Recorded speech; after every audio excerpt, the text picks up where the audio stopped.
Hi പ്രിയപ്പെട്ടവരെ, ഞാൻ ഓത്തുപള്ളി ബഷീർ.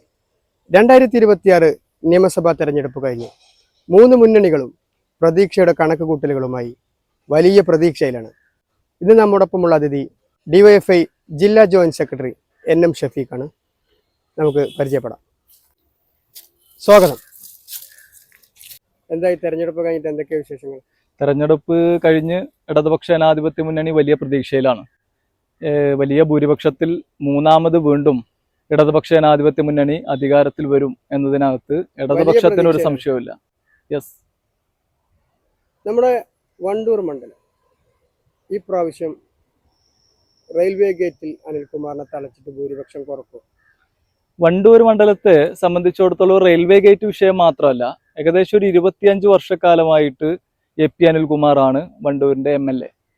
കേവലം നമ്മുടെ മണ്ഡലം, പ്രത്യേകിച്ച് ഒരു റിസർവേഷൻ മണ്ഡലം എന്ന നിലക്ക് 140 മണ്ഡലങ്ങളെ അപേക്ഷിച്ച് ഏറ്റവും പിറകിൽ നിൽക്കുന്ന മണ്ഡലമാണ്. അതിനകത്ത് ഏറ്റവും പ്രധാനപ്പെട്ട പ്രശ്നം തന്നെയാണ് വാണിയമ്പലം മേൽപ്പാലവുമായി ബന്ധപ്പെട്ട പ്രശ്നം. അതൊരു വൈകാരിക വിഷയമാണ്. കാരണം കേവലം ഈ പ്രദേശത്ത് നിങ്ങൾക്ക് തന്നെ അറിയുന്നുണ്ടാവും, ഇപ്പൊ ഈ സമീപകാലത്ത് തന്നെ അവിടെ വാഹനം തടയുന്നതുമായി ബന്ധപ്പെട്ട് ഒട്ടനവധി മരണങ്ങൾ സംഭവിക്കുന്ന സാഹചര്യമൊക്കെ ഉണ്ടായിട്ടുണ്ട്. അതൊരു വൈകാരിക പ്രശ്നമാണ്. പക്ഷെ MLA പറയുന്നത് നിയമസഭയിൽ ഒരുപാട് സബ്മിഷൻ ഉന്നയിച്ചിട്ടുണ്ട്, അത് കേവലം MLA സംബന്ധിച്ചിടത്തോളം എടുക്കാത്തതുമായി ബന്ധപ്പെട്ട പ്രശ്നമാണ്, ഫണ്ടൊക്കെ ഉണ്ട് അങ്ങനെയൊക്കെ പറയുന്നുണ്ടല്ലോ. അതൊരു കേവലം അതിപ്പോ എക്കാലത്തും MLAക്ക് എന്തെങ്കിലും പറയണ്ടേ, അതിന്റെ ഭാഗമായിട്ട് പറയുന്നതാണ്. ഇടതുപക്ഷം ഇവിടെ UDFന്റെ MLA ആയതുകൊണ്ടാണ് ഇവിടെ അങ്ങനെ ഒരു ആ തലത്തിലൊരു സമീപനം എടുക്കുന്നത് എന്നൊക്കെയാണ്. പക്ഷെ നമുക്ക് തിരിച്ചു ചോദിക്കാനുള്ളത്, ഇതേ തൊട്ടപ്പുറത്തെ മണ്ഡലമാണ്, മഞ്ചേരി മണ്ഡലത്തിന്റെ ഭാഗമായിട്ടാണ് പട്ടിക്കാട് വരുന്നത്. തൊട്ടപ്പുറത്ത് പെരിന്തൽമണ്ണ മണ്ഡലത്തിന്റെ ഭാഗമായിട്ടാണ് ചെറുകര വരുന്നത്. ഇവിടെയൊക്കെ ഇതിന്റെ പ്രവർത്തനങ്ങളും കാര്യങ്ങളൊക്കെ പോകുമ്പോൾ ഇവിടെ മാത്രം ഒരു പ്രത്യേകമായിട്ടുള്ള ഒരു ഐത്തം സർക്കാരിന്റെ ഭാഗത്തു നിന്നുണ്ടാവില്ലല്ലോ. അപ്പൊ അതൊരു കേവലം തെരഞ്ഞെടുപ്പുമായി ബന്ധപ്പെട്ട് MLAക്ക് ഇതൊരു ഇവിടുത്തെ ഒരു വൈകാരിക പ്രശ്നമായി ഉയർത്തി കാണിക്കുന്ന ഘട്ടത്തിൽ അതിനെ പ്രതിരോധിക്കാൻ വേണ്ടിയിട്ട് പറയുക എന്ന് മാത്രമേ ഉള്ളൂ. അത് കേവലം അത്രേ ഉള്ളൂ. അതിനകത്ത് രാഷ്ട്രീയമായ ഒരു സംസാരിക്കുക എന്നതിനപ്പുറത്ത് ഇത്രയും വർഷമായിട്ട് അത് കേവലം ഇപ്പോ ഈ ഒരു സർക്കാരിന്റെ കാലത്ത് മാത്രം പ്രശ്നമല്ലല്ലോ, ദീർഘമായിട്ടുള്ള പ്രശ്നമാണ്. ദീർഘകാലമായിട്ട് നമ്മുടെ നാടിന്റെ ആവശ്യമാണ്. അതിനകത്ത് UDF ഭരിക്കുന്ന കാലത്തും ഈ പറഞ്ഞ സംവിധാനങ്ങളും കാര്യങ്ങളും ഒക്കെ ഉണ്ടായിട്ടൊന്നും ചെയ്യാൻ കഴിഞ്ഞിട്ടില്ല. അതൊരു കേവലം ഒരു വാദം പറയുക എന്നുള്ളത് മാത്രമേ ഉള്ളൂ. എത്രയാവും അനിൽകുമാറിന്റെ ഭൂരിപക്ഷം കുറയുക എന്നുള്ളതല്ല, ഇത്തവണ ഈ വണ്ടൂരിനകത്ത് ഒരു മാറ്റം ഉണ്ടാവും എന്നാണ് ഞങ്ങൾ പ്രതീക്ഷിക്കുന്നത്. അത് ദാമോദരൻ മാസ്റ്ററുടെ ഒരു മാറ്റം ഉണ്ടാവും എന്ന് തന്നെയാണ് ഞങ്ങൾ കാണുന്നത്. പ്രത്യേകിച്ച് ഈ തെരഞ്ഞെടുപ്പ് പ്രവർത്തനത്തിൽ ഞങ്ങൾക്ക് ഫീൽ ചെയ്യാൻ കഴിഞ്ഞതാണ്. അത് കേവലം ഒരു വിഷയം മാത്രമല്ല, ഒരു MLAക്കെതിരായിട്ട് ഈ മണ്ഡലത്തിനകത്ത് കേരളം വികസിക്കുന്നതിനൊപ്പം തന്നെ ഈ മണ്ഡലവും വികസിക്കണം എന്ന ആഗ്രഹം യഥാർത്ഥത്തിൽ ഈ നാട്ടിലുണ്ട്. അതിനുള്ള ഒരു മാറ്റം ഉണ്ടാവും എന്ന് ഞങ്ങൾ പ്രതീക്ഷിക്കുന്നു. ഇടതുപക്ഷ സഹയാത്രികരായ സുഹൃത്തുക്കളോടൊക്കെ ചോദിക്കുന്നുണ്ട്, ഇതൊരു സംവരണ മണ്ഡലമാണ്. അതെ. പക്ഷെ എന്നിട്ടും ഓരോ 5 വർഷം കൂടുമ്പോഴും ഒരു പുതുതായി പുറത്തുനിന്ന് ഒരു അതിഥി സ്ഥാനാർത്ഥികളാണ് LDFന് വരുന്നത്. എന്തുകൊണ്ട് വണ്ടൂർ മണ്ഡലം കേന്ദ്രീകരിച്ചൊരു നേതാവിനെ ഉയർത്തിക്കൊണ്ടുവരാൻ കഴിയുന്നില്ല പാർട്ടിക്ക്? അല്ല, അങ്ങനെ ഇടതുപക്ഷത്തെ സംബന്ധിച്ച് ഓരോ ഘട്ടത്തിൽ അതാത് രാഷ്ട്രീയ സാഹചര്യം വെച്ചിട്ടാണ് നമ്മൾ സ്ഥാനാർത്ഥിയെ വെക്കുക. അതില് ഒരാൾ ഉയർത്തിക്കൊണ്ടുവരിക അല്ലെങ്കിൽ നേരത്തെ കാണിക്കുക, അതൊരു രാഷ്ട്രീയ പോരാട്ടമാണല്ലോ. തെരഞ്ഞെടുപ്പ് എന്ന നിലയ്ക്ക് ഇടതുപക്ഷത്തെ സംബന്ധിച്ചിടത്തോളം ഒരു രാഷ്ട്രീയ പോരാട്ടമാണ്. അല്ല, അടുത്ത വർഷത്തെ ഈ ഒരു സാഹചര്യം ആണെങ്കിൽ അതിന്റെ ആവശ്യം വരില്ല എന്നുള്ളതാണ് ഞങ്ങൾ പ്രതീക്ഷ. എന്നിരുന്നാലും അതിനകത്തൊരു സ്ഥാനാർത്ഥി എന്നതിനപ്പുറത്ത് നമ്മുടെ മുന്നണിയാണ് പ്രധാന ഘടകം, നമ്മുടെ പൊളിറ്റിക്സ് ആണ്. അതിന് അനുയോജ്യമായ ആളുകളെ ഇവിടെ വെക്കുന്നു. അത് നേരത്തെ ഒരാളെ കണ്ടെത്തി ഇവിടെ വെക്കുക എന്നുള്ളതല്ല, അതൊരു ഇടതുപക്ഷത്തിന്റെ ലൈനും അല്ല. അതാണ് അതിന്റെ ഭാഗം. എത്ര സീറ്റ് LDF പിടിക്കും ഇപ്രാവശ്യം? നമ്മെ സംബന്ധിച്ച് കഴിഞ്ഞ അതെന്തായാലും ഉണ്ടാവും. ഇത്തവണ ഇടതുപക്ഷം തന്നെ ഇപ്പൊ CPMന്റെ സംസ്ഥാന സെക്രട്ടറി തന്നെ കഴിഞ്ഞ ദിവസം സംസ്ഥാന സെക്രട്ടേറിയറ്റ് യോഗം ചേർന്ന് ഒരു അഭിപ്രായം പറഞ്ഞു.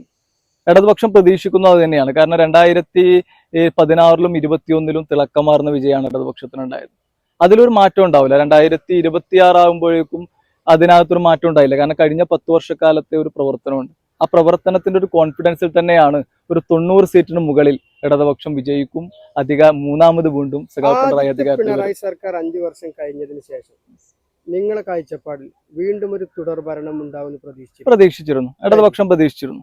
നമ്മൾ 2021 കിറ്റ് കൊടുത്ത് വന്നതാണെന്നാണ്. എന്താണ് അതിനെ കുറിച്ച്? അത് പൊതുവായ ആളുകളുടെ, അത് ഞാൻ പറഞ്ഞല്ലോ, നേരത്തെ പറഞ്ഞ വിഷയം പോലെ തന്നെയാണ്. അതൊരു പിന്നെ ഒരു കിറ്റ് എന്നുള്ളതല്ല, അതൊരു പ്രധാന പ്രവർത്തനമാണ്. അത് പിന്നെ അക്കാലത്ത് കോവിഡ് കാലത്ത് നടത്തിയ ഒരു പ്രവർത്തനമുണ്ട്.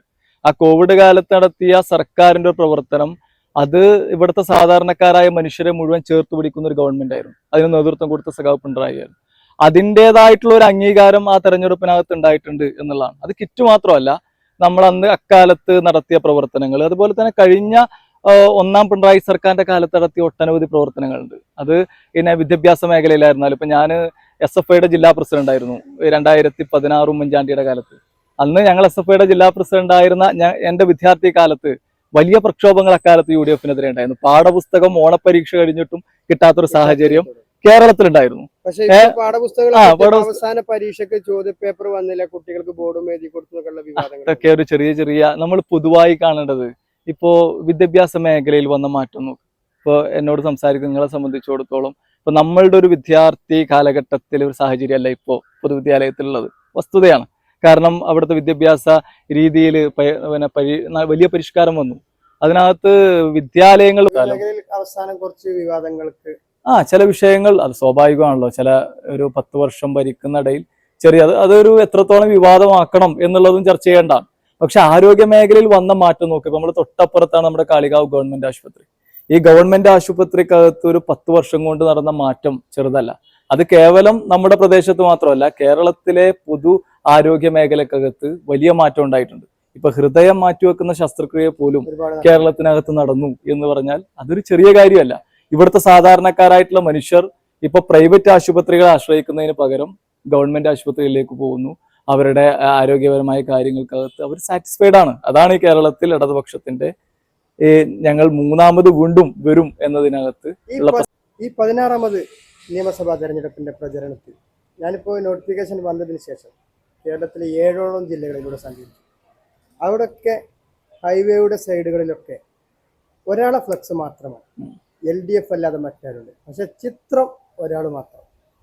അത് ഈ തെരഞ്ഞെടുപ്പിൽ ഇടതുപക്ഷത്തെ നയിക്കുന്നത് കേരളത്തിനകത്ത് ഉദാഹരണം കൂടിയല്ലേ. ഇത് വെറുതെ വലതുപക്ഷം പൊതുവെ പറയുന്ന ഒരു കാര്യമാണ്.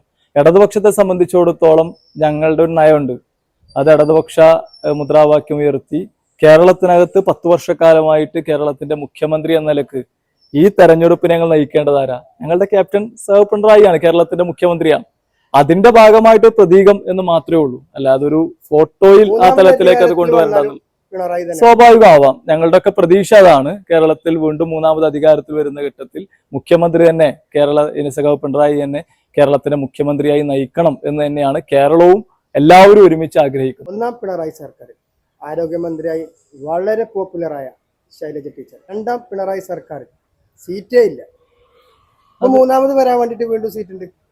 അത് പിന്നെ ഒന്നാം മന്ത്രിസഭക്കകത്ത് സഖാവ് പിണറായി ഒഴികെ ബാക്കിയുള്ള മുഴുവൻ ആളുകളെയും മാറ്റി ഒരു പുതിയ തലമുറയാണ് കേരളത്തിനകത്ത് മന്ത്രിസഭയിൽ കൊണ്ടുവന്നത്. അതൊരു പ്രത്യേകതയാണ്. ഇടതുപക്ഷത്തിന് മാത്രമേ ചെയ്യാൻ കഴിയൂ. ഇപ്പൊ ഒന്നാം പിണറായി സർക്കാരിന്റെ മന്ത്രിസഭക്കകത്തുള്ള ഒരാളും രണ്ടാം സർക്കാരിലില്ല. നിങ്ങൾ നോക്ക്, ഇപ്പോ ഈ പ്രത്യേകിച്ച് നമ്മൾ തെരഞ്ഞെടുപ്പിന് ശേഷം ഇത് ചർച്ച ചെയ്യുമ്പോൾ പ്രസക്തിയുണ്ട്. കാരണം തെരഞ്ഞെടുപ്പ് 4-ാം തീയതിയാണ് പെട്ടി പൊട്ടിക്കുക. ഇത് പൊട്ടിക്കുന്നതിന് മുന്നേ തന്നെ ഇപ്പോ UDFനകത്ത് അടി തുടങ്ങി. എന്താണ്? മുഖ്യമന്ത്രി സ്ഥാനത്തിന് വേണ്ടി 2-3 പേര് മത്സരിക്കുക. അവിടെയാണ് ഇടതുപക്ഷത്തിന്റെ പ്രസക്തി.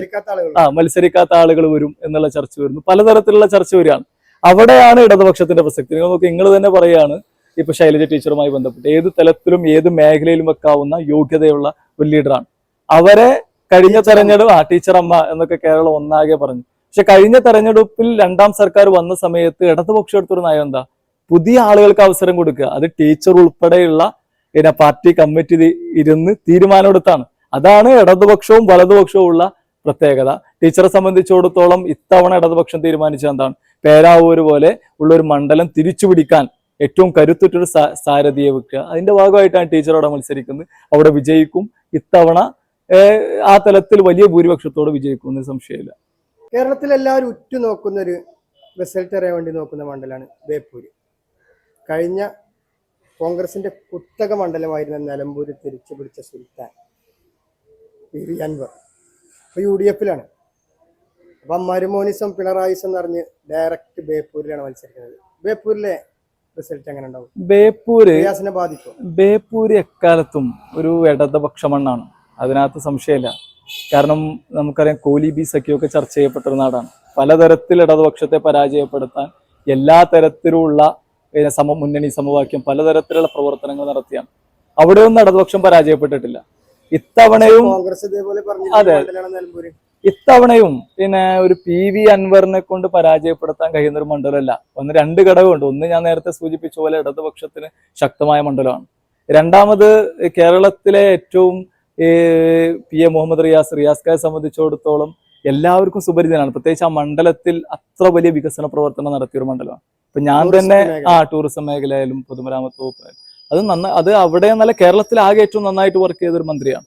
രണ്ടാം മണ്ഡലത്തിൽ ഏറ്റവും നന്നായിട്ട് ഇടപെട്ട ഒരു കക്ഷിയാണ്. അതിന്റെ ഭാഗമായി അവിടെ ഒരു PV അൻവറിന്റെ വരവോടുകൂടി അവിടെ അങ്ങ് ഇടതുപക്ഷമാകെ ഒലിച്ചു പോകും എന്ന ഒരു ചിത്രം ഞങ്ങൾക്കിടയിലില്ല. അപ്പൊ ഞാൻ തന്നെ എനിക്ക് വ്യക്തിപരമായി ബന്ധമുള്ള നമ്മളോടൊക്കെ ഏറ്റവും കൂടുതൽ പ്രചരണം നടത്താൻ ദിവസങ്ങൾ കൂടുതൽ കിട്ടിയ ഒരു സ്ഥാനാർത്ഥി കൂടിയാണ് അൻവർ. അത് സ്വാഭാവികമായിട്ട് അതൊക്കെ അതിന്റെ ഭാഗമായിട്ടുണ്ടാവും. കുറെ ദിവസം കിട്ടിയത് കൊണ്ട് മാത്രമൊന്നും ബേപ്പൂർ പോലെ ഒരു മണ്ഡലത്തിൽ റിയാസിനെ പരാജയപ്പെടുത്താൻ കഴിയില്ല. അതിപ്പോൾ തന്നെ നമുക്ക് അന്വേഷിച്ചു കഴിഞ്ഞാൽ മനസ്സിലാവും. അവിടെ വലിയ ഭൂരിപക്ഷത്തിന് ഇടതുപക്ഷം ജയിക്കും. ഇപ്പോ അവിടെ റിയാസ് തന്നെ എല്ലാ മാധ്യമങ്ങളോടും പറഞ്ഞ് നമ്മളൊക്കെ കേട്ടാണ് കഴിഞ്ഞ തവണത്തേക്കാൾ അധികം വോട്ട് ഇത്തവണ ലഭിച്ച് അവിടെ വിജയിക്കും എന്നുള്ള തന്നെയാണ് ഞങ്ങളുടെ ആത്മവിശ്വാസം. മലപ്പുറം ജില്ലയിൽ എത്ര ഉറച്ച സീറ്റ്?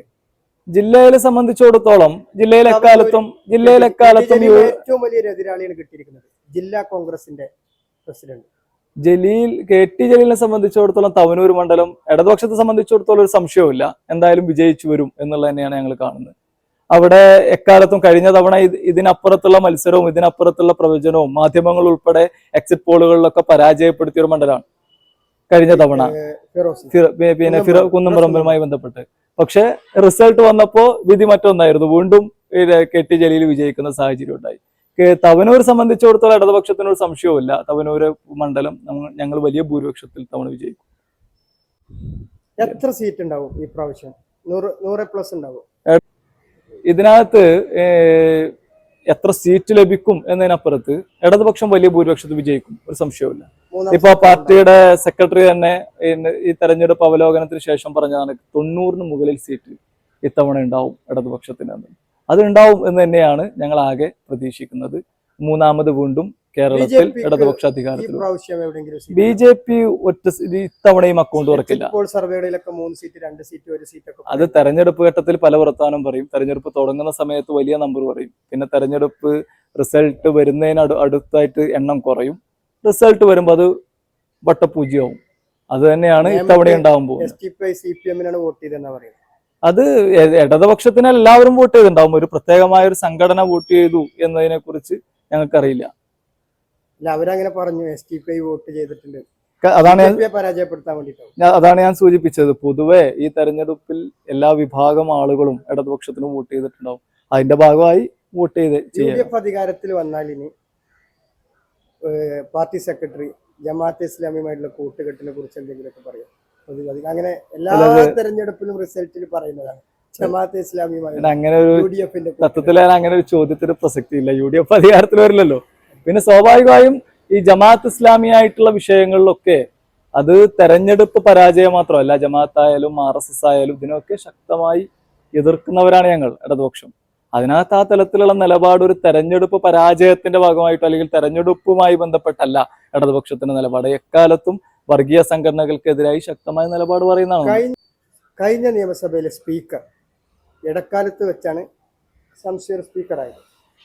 ഇപ്രാവശ്യം സീറ്റില്ല. പക്ഷെ നല്ല DYFയിലൊക്കെ ഉയർന്നതാണ്, ഒരു കരുത്തനായ നേതാവായിരുന്നു. പല ആളുകളും ആ ഒരു സങ്കടം പറഞ്ഞു. ഷെഫീഖിന് ആ ഒരു സങ്കടം. അത് ഞാൻ നേരത്തെ ടീച്ചറുടെ കാര്യം പറഞ്ഞ പോലെ തന്നെയാണ് ഞങ്ങളെ സംബന്ധിച്ച് ഏറ്റവും നന്നായിട്ട് പെർഫോം ചെയ്യുന്ന ഇപ്പൊ ഞങ്ങളൊക്കെ സംബന്ധിച്ചിടത്തോളം നമ്മുടെയൊക്കെ വിദ്യാർത്ഥി കാലത്ത് വരുന്ന ഘട്ടത്തിൽ നമുക്ക് ഏറ്റവും ആവേശം കൊള്ളിച്ച ലീഡറാണ്. ആ തലത്തിൽ പിന്നെ ഈ പാർട്ടി എന്ന നിലയ്ക്ക് ഓരോ കാര്യങ്ങൾ നിയോഗിക്കുമല്ലോ. ഇപ്പോ എനിക്ക് തോന്നുന്നു സോഷ്യൽ മീഡിയയിൽ ഏറ്റവും വലിയ പ്രചരണം നടന്നിരുന്നത് ചിലപ്പോൾ ഇടതുപക്ഷ പ്രൊഫൈലുകൾ തന്നെ ഒരു ഘട്ടത്തിൽ വന്നിരുന്നു ഈ സ്ഥാനാർത്ഥി പ്രഖ്യാപനത്തിന്റെ സമയത്ത് M സ്വരാജിന് സീറ്റില്ലാത്തതുമായി ബന്ധപ്പെട്ട്. എനിക്ക് തോന്നുന്നു പിന്നീട് ഈ തെരഞ്ഞെടുപ്പിൽ തന്നെ പ്രചരണത്തിൽ കേരളത്തിൽ ആകെ നയിച്ച 2 വ്യക്തികളാണ്. ഇത് മുഖ്യമന്ത്രിക്ക് പുറമെ ഞങ്ങളുടെ യൂത്ത് ലീഡേഴ്സ് എന്ന നിലക്ക് ഈ പറഞ്ഞ ആളുകളാണ്. അപ്പോൾ സ്വാഭാവികമായും ഈ പാർട്ടി ഓരോ ചുമതല നിശ്ചയിക്കും. കൺസെപ്റ്റ് വെച്ച് ഇനി സ്വരാജിന് മത്സരിക്കാൻ പറ്റില്ല 3 തെരഞ്ഞെടുപ്പിലും അങ്ങനെയൊന്നുമില്ല. ഒരു ഒതുക്കൽ അല്ല രാഷ്ട്രീയമല്ല. അങ്ങനെയൊന്നുമില്ല. അതൊക്കെ വെറുതെ പുറത്ത് എന്നുള്ള ചർച്ചയും കാര്യങ്ങളും. ഈ ഇടതുപക്ഷത്തെ സംബന്ധിച്ച് CPM-നെ സംബന്ധിച്ചിടത്തോളം ഓരോ ചുമതലകള് പാർട്ടി നിശ്ചയിക്കും. ആ ചുമതല ഏറ്റവും ഭംഗിയായിട്ട് അവരത് നിർവഹിക്കും. അതിനകത്ത് ഈ മറുഭാഗം പോലെ പരിഭവങ്ങളോ പ്രശ്നങ്ങളോ ഉണ്ടാവില്ല. അത് കേവലം ഒരു പാർലമെന്ററി രംഗം മാത്രമല്ലല്ലോ സംഘടനാ പ്രവർത്തനം എന്ന് പറഞ്ഞാൽ, മറ്റ് ഉള്ള കാര്യങ്ങളും കൂടെ ഉണ്ട്. പാർലമെന്ററി രംഗം മാത്രമാണ് ഇതിന്റെയൊക്കെ ഭാഗം എന്ന് ചിന്തിക്കുന്ന ആളുകൾക്ക് ആ പ്രശ്നം ഉണ്ടാവും. ഇടതുപക്ഷത്തിന്റെ നേതാക്കന്മാരെ സംബന്ധിച്ചിടത്തോളം, CPM നേതാക്കന്മാരെ സംബന്ധിച്ചിടത്തോളം അങ്ങനെ ഉണ്ടാവില്ല. അപ്പൊ ഈ വിലപ്പെട്ട സമയം ഉപയോഗപ്പെടുത്തിയതിന് നന്ദി. Thank you.